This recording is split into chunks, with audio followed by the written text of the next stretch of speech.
So, welcome back to Zenless Zone Zero. And the last time we defeated Grim Vulture, that was a crazy fight. And Karen Trigger has learned a little bit about her past and what they want in the future. And now we are meeting the clients that all that have set in motion. So, Nation. So you're the sniper from Liar Squad. It's nice to finally meet you. And you must be the one who's been searching for me. Nathan, the younger brother of Lethe. It's good to see you safe and sound. That's right. I'm sorry for causing all this trouble. I nearly cost you your life, becoming a target of a victim from the fall of the old capital. Maybe that's what I get not helping my brother and the rest of the defense force back then. When the reinforcements decided to retreat, I spoke out against it. I had family among the soldiers already in the Hollow, but I didn't have the courage to take that step. The one that might have cost me my life. I'm sorry. You don't need to feel regret or apologize. The outcome wasn't something you could have controlled. You cared deeply for Lethe, and even today you still think of him. To someone like him, who always cherished family, that's more than enough. Thank you. I heard you've been searching for the members of Liar Squad all these years. I'm nothing compared to your determination. Thank you for everything you've done, but please stop the search. It's time for you to start living a life that's truly your own. I hate to say this as a family member, but back then, they were already... I know. You don't need to say it. I've been drowning in a fantasy of my own making for years, but it's a fantasy that kept me from falling into the abyss. Nathan, Grim Vulture told me you have something you want to give me. Is that why you commissioned someone to find me? Yes. After learning about the bond between you and your squad, I knew I couldn't live with myself if I didn't get this to you. So I got on my knees and begged Grim Vulture, even playing this recording for her, hoping it would move her. Regardless of how things unfolded, what matters is that it wasn't destroyed, and I'm here, alive, to hand it to you. Nathan, jacket pocket and... Okay. I found this while going through my brother's belongings. It's been tucked away for years. There's a recording on it, and I think it's a gift Liar Squad made for you, but never had the chance to give you. Thank you so much. Do you mind if I listen to it now with the proxies? With me and Belle? We're honored. I thought we were just here to collect the commission fee today. Go ahead. As for the commission fee, I'll pay it to you both shortly, so don't worry about that. Nathan, take a step back. Caroline looks at you and her lips seem to tremble slightly, gently holding the hand, feeling warmth and strange palm, pressing the play button. Hey, hello? All right, it's a recording. This is a message from Liar Squad for our little sniper. Everyone ready? I'll count down. 3, 2, 1. Congratulations on your 1000th day with Liar Squad! Hey, you guys are totally out of sync. Captain, can we redo this? The anniversary gift has to be perfect. That's our assault specialist, Acheron. She has a strong sense of aesthetics, prioritizing beauty in both combat and her daily life. She taught me a lot about makeup and fashion. Oh, she won't care if we're a little off. Forget the re-record. Let's just get it done and order the cake.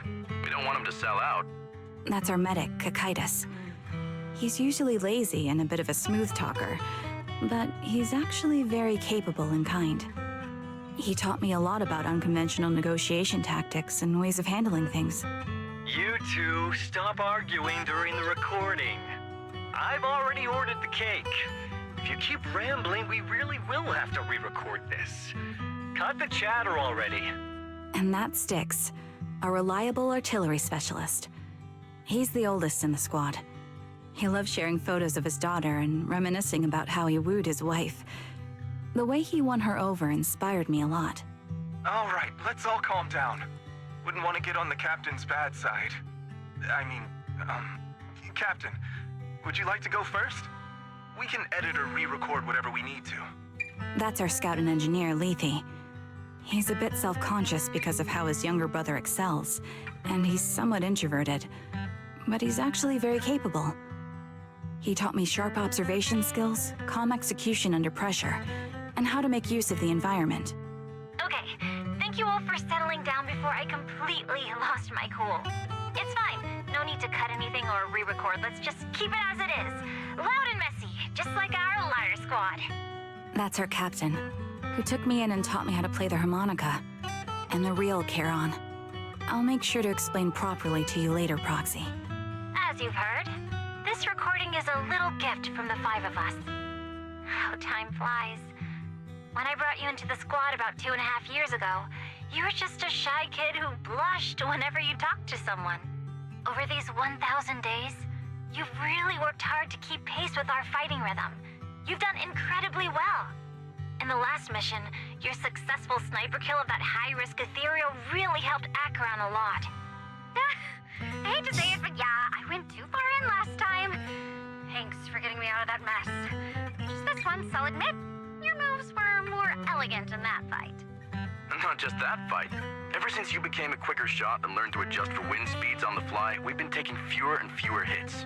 Makes my job way easier. So, cheers.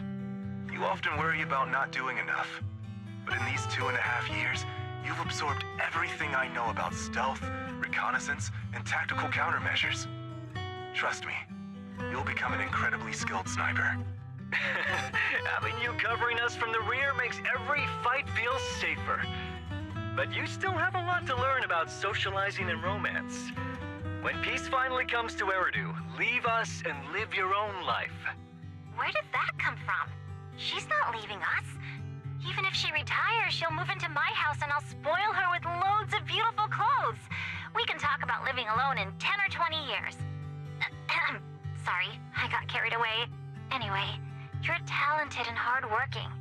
Over these 1,000 days, you've opened your heart to us and even encouraged us in return.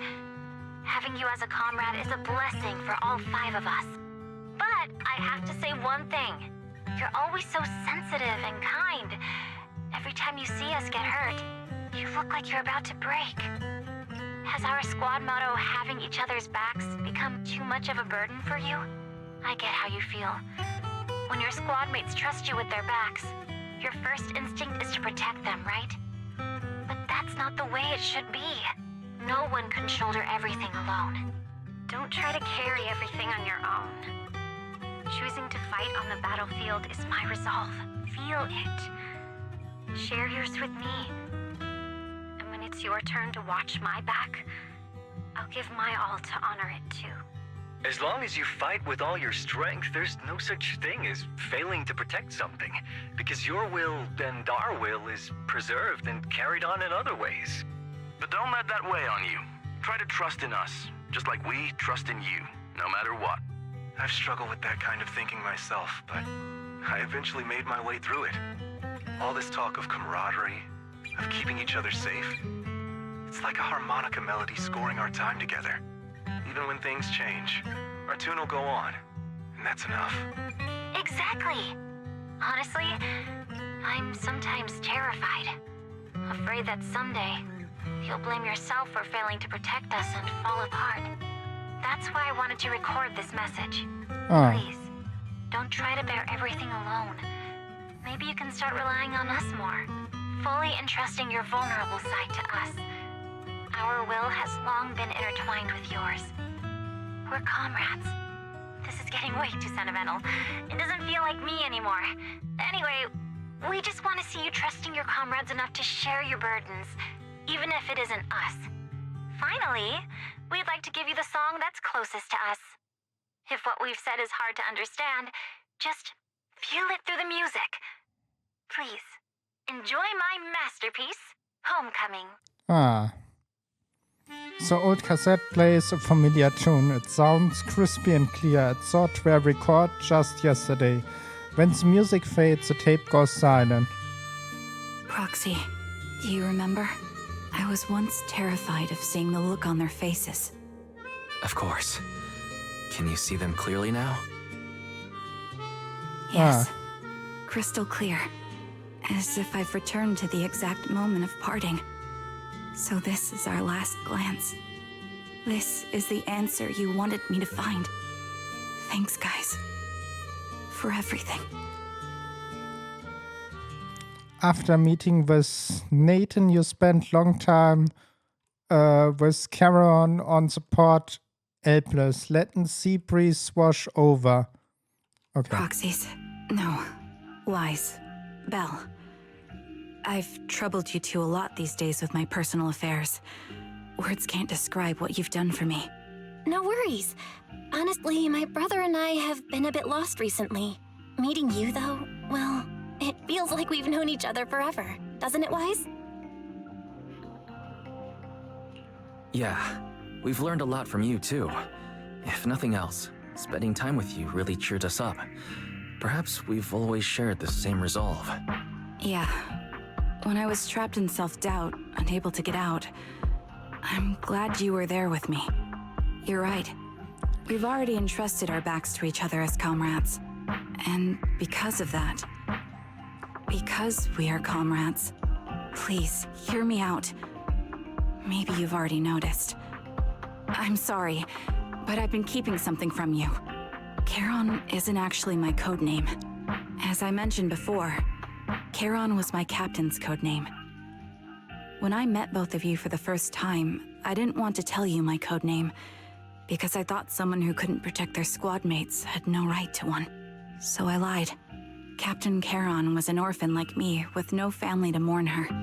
I've been using her codename, because I may be the last person in the world who still remembers her. Wow. But I understand now.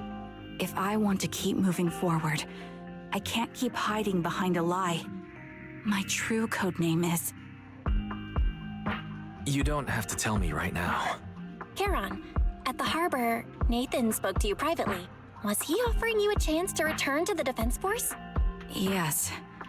He said he still has a friend in the Defense Force who's currently forming a new squad. And if my goals align with theirs, I could consider joining them. So, what's your decision? Where will you go next? After everything that's happened, I think I do share the same goal as that friend of his and the new squad they're building.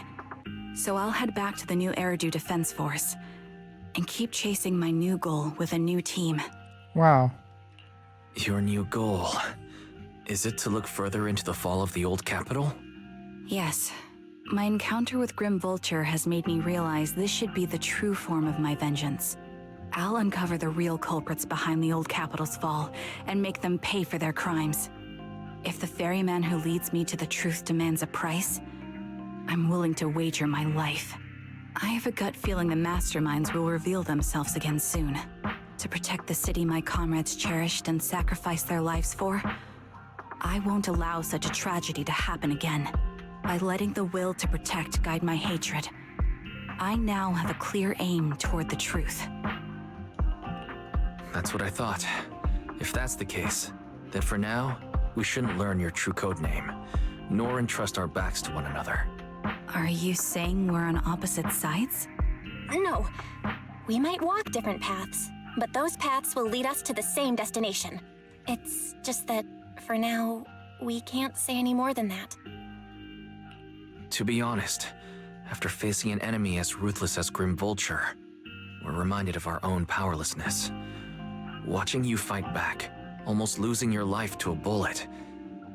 That feeling. We're nowhere near strong enough to protect you. And we're not strong enough to open up about our pasts either. Sorry. Without a second thought, has Karen hold each other in the hand and bring... If this is your slightly selfish principle, I'll respect it. You were once my proxies, and I'll keep this memory locked away as something I cherish. If, as you say, our destination is the same, then we should continue on our separate paths, striving to grow stronger. The next time we meet, I'll reveal my true codename. I hope we can become true comrades. I want your presence to forever remain in the melody of my life. Ah. Yes, it's a promise. We'll cross paths once again, Charon. Watch the woman who calls herself Karen walk forward and further away. The defense-full soldiers wait for her in the end of her path. Hello. I'm the sniper from the former Liar Squad of the Chrysoberyl Division, recommended by Captain Nathan, originally of the new Eridu Defense Forces Obsidian Division, Impera Squad. Ah, I heard about you from my superior. You're the one who dealt with the serial murders targeting the Defense Force, right? Well, the new Eridu Defense Force is ready to welcome you back. Let me confirm a few details before taking you to base. Which squad are you applying to join? And did you have a code name during your previous service? I'm applying to join the Obsidian Division's Oval Squad. As for my codename, Trigger. I was Trigger of Liar Squad. Ah. Everything has come to an end. Weiss, would you think we will ever see again? Oh, for sure. I mean, I'm looking forward to it. I really hope we can grow and get stronger and increase power to face the crisis. When we reunited with Zen, we have to. Here's a real code name. Great. Minds me alike. However, after hearing Karen and Grim Vulture's story, I can't help to feel a bit sad. They had the same fate, but in the end they walked complete different paths and become enemies. Twice. If damn it, I have never spoke the word out. Hypothetically, we encounter enemies who experience the same fate, but not walk complete different paths with the opposite goal. Force the enemies. What should we do? We would defeat both in combat and logic. That is true. Our goal is clear. We will never wave. And someone really stands in our way, Weiss. I will overcome them together. Will prove the Phantom. After everything what happens, I feel pretty exhausting. I must feel the same, right, Weiss? How about take good rest first? The commission from the sheep herd won't be easy as we had before, you know. Taking a break. We did it. That was a really long story. And now we have this special here. What we are making on the next part. For the record, it's we have left 4 hours. I'm recording for 3 hours. And I thank you for watching. I hope you have a wonderful day. And don't forget to subscribe, like, leave a comment. And I will see you on the next one. Bye.